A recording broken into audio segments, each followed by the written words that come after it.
Hello दोस्तों, मैं हूं अविनाश और आप देख रहे हैं डार्क शैडो। यहाँ हम आपके लिए लाते हैं सबसे डरावनी और रहस्यमयी कहानियाँ आप सभी के मनोरंजन के लिए। तो तैयार हो जाइए एक और दिल दहला देने वाली कहानी सुनने के लिए।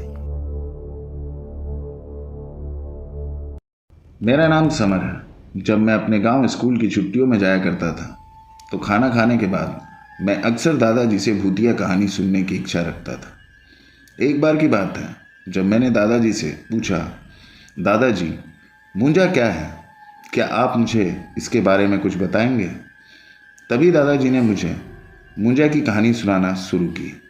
दादाजी ने मुझे बताया कि मुंजा एक ऐसा राक्षस है कि अगर वो किसी से नाराज हो जाए तो उसे बड़े से बड़ा तांत्रिक या अघोरी भी नहीं बचा सकता।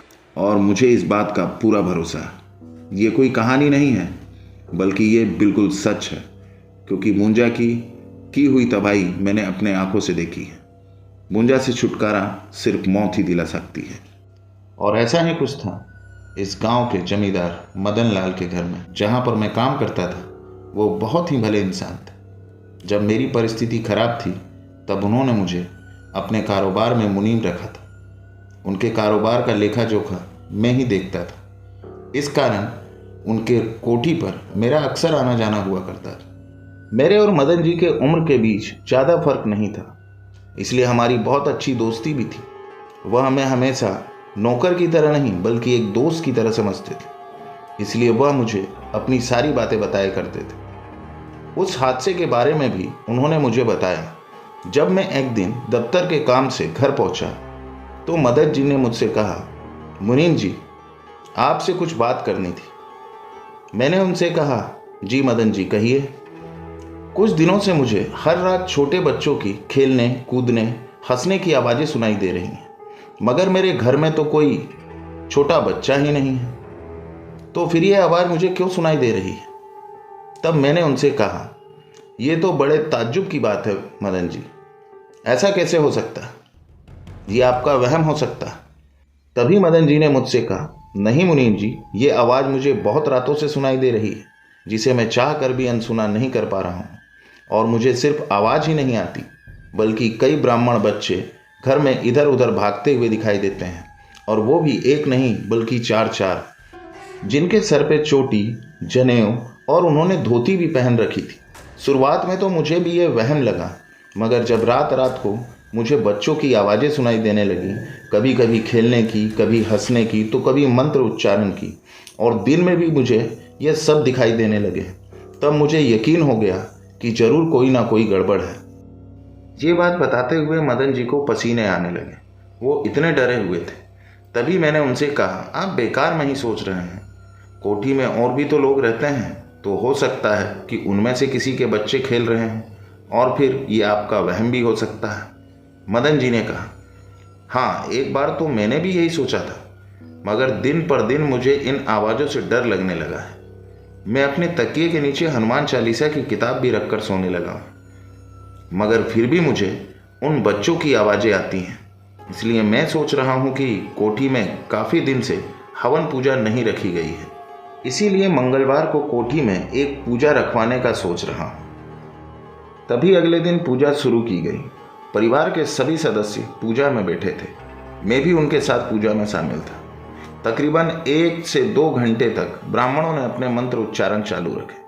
अचानक ही बच्चों के हंसने की आवाज़ सुनाई देने लगी।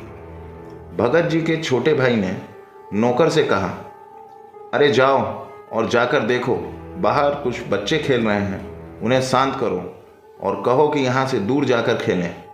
अपने भाई की बात सुनकर मदन जी ने मेरी तरफ देखा तो मैं समझ गया कि यह उन्हीं बच्चों के हंसने की आवाज़ है जिसका जिक्र मदन जी कर रहे थे। ये आवाज़ें तो बस मदन जी को ही सुनाई दे रही थी, मगर अब वो आवाज़ें मुझे भी सुनाई दे रही हैं और उसके साथ साथ पूरे परिवार को भी सुनाई देने लगी। मदन जी के इस पूजा पाठ का कोई मतलब नहीं निकला। वो आवाज़ें अभी भी उन्हें सुनाई देती थी, और तो और हर पूजा पाठ के बाद उन्हें हंसने की आवाज़ें भी सुनाई देती थी, मानो वो उनका मजाक उड़ा रही हैं। अब एक दिन उनके छोटे भाई का बेटा, जो कि सिर्फ 2 साल का ही था, उसके मुंडन संस्कार पर उसने अचानक ही अजीब सा मंत्र बोलना शुरू कर दिया। यह देखकर तो परिवार वाले के पसीने छूटने लगे। उन्हें कुछ भी समझ नहीं आ रहा था कि ये हो क्या रहा है। महज 2 साल का बच्चा ऐसे कठिन मंत्रों का उच्चारण कैसे कर सकता है। ये सब देखकर मदन जी बेहद डर गए और फिर उन्होंने अपने परिवार वालों को सब कुछ बताया, जो कुछ भी उनके साथ कई महीनों से घटित हो रहा था। मदन जी की बात सुनकर सब हैरत में पड़ गए। तभी मदन जी ने कहा, अब घर को ठीक कराना होगा, नहीं तो इस घर में कुछ अनर्थ हो जाएगा। तभी सभी मिलकर किसी ऐसे शख्स को ढूंढने लगे जो उनके घर को पूरी तरह से ठीक कर दे, लेकिन उन्हें कोई भी नहीं मिला जो उनके घर को ठीक कर सके। फिर एक दिन कुछ तांत्रिक को बुलाया गया और उन्हें सारे हाल बताया गया। तभी तांत्रिक ने कहा, तुम सब यहीं ठहरो, हम भीतर जाएंगे और जब तक हम ना कहें तब तक भीतर नहीं आना। तांत्रिक ने जैसे ही कोठी में कदम रखा, उसने देखा कि 5 से 7 साल के बच्चे धोती कुर्ता पहने और जनेऊ पहने हुए थे। उनकी आंखें लाल लाल, बेहद लाल थी, जिससे वो तांत्रिक को घूर रहे थे। मगर तांत्रिक बिल्कुल भी नहीं डरा। उसने अपने मंत्रों का उच्चारण शुरू कर दिया और फिर जाकर तांत्रिक ने घर के आंगन में एक स्वास्तिक बनाया, जिसके भीतर अपने तीनों चेलों को लेकर बैठ गया और लगातार मंत्रों का उच्चारण करने लगा। वो जैसे जैसे मंत्रों का उच्चारण करता, उसे हंसने की आवाज़ सुनाई देने लगती। इस बात से तांत्रिक को बहुत गुस्सा आने लगा, लेकिन उन्होंने फिर भी मंत्र उच्चारण बंद नहीं किया और लगातार मंत्रों का जाप करते रहे। तकरीबन 2 घंटे बाद कोठी के अंदर से आवाज़ आई, बचाओ बचाओ, जिसे सुनकर मदन और उसके परिवार वाले बहुत ही ज़्यादा डर गए, क्योंकि वो आवाज़ उन्हीं तांत्रिक की थी। किसी को भी कुछ समझ नहीं आ रहा था। उससे पहले वो चारों तांत्रिक कोठी से बाहर भागते हुए आए। तभी मदन जी ने महाराज से पूछा, महाराज आप इस तरह क्यों भाग रहे हैं? आपके पूजा का क्या हुआ? आप हमें इस तरह छोड़कर नहीं जा सकते। तभी तांत्रिक ने बताया, ये कोई आम आत्मा नहीं है, ये सालों से यहाँ पर रह रही है। इसका सामना करने में तो बड़ी बड़ी ताकतें भी एक बार सोचती हैं। ये मुंजिया है, मुंजिया। इनकी शक्ति का अंदाजा भी नहीं लगाया जा सकता। ये जब किसी से नाराज हों तो उसकी 7 पीढ़ी तक पीछा नहीं छोड़ते। इसलिए जितनी जल्दी हो सके तुम सब भी ये कोठी छोड़कर कहीं दूर चले जाओ, नहीं तो एक एक करके सब मारे जाओगे। इतना कहकर वो तांत्रिक वहां से भाग निकला। दूसरे दिन सुबह जब मैं कोठी पहुंचा तो मैंने देखा मदन जी शांत बैठे हुए हैं। तो मैंने उनसे पूछा, मदन जी क्या हुआ, ऐसे उदास क्यों बैठे हुए हो? तो उनने कहा, मैं क्या बताऊं, कल के हादसे के बाद सभी लोगों ने कोठी छोड़ने का फैसला कर लिया, मगर जब तक मैं जिंदा हूं ये कोठी छोड़कर नहीं जा सकता, क्योंकि मैं यहाँ से हटकर जी ही नहीं पाऊंगा। तभी मैंने कहा, आपका कहना ठीक है, मगर मदन जी मुझे लगता है कि आपको इस पर विचार करना चाहिए। इतना कहकर मैं वहाँ से चला आया। मदन जी ने यही सबसे बड़ी गलती कर दी कि वो कोठी को छोड़कर नहीं गए और इस बात की उन्हें बहुत बड़ी कीमत चुकानी पड़ी। उसी के दूसरे दिन उनके छोटे भाई का बेटा, जो केवल 2 साल का था, उसी दिन की तरह दोबारा से एक अजीबोगरीब मंत्रों का उच्चारण करने लगा। इस बार उसकी आंखें बेहद काली पड़ गई थी और वो बहुत ही डरावनी आवाज़ें निकाल रहा था। इसके शरीर से एक अजीब सी दुर्गंध आ रही थी। जब कुछ देर बाद बच्चे की माँ उसे नहलाने के लिए उठाने गई तो बच्चे ने आंखें नहीं खोली।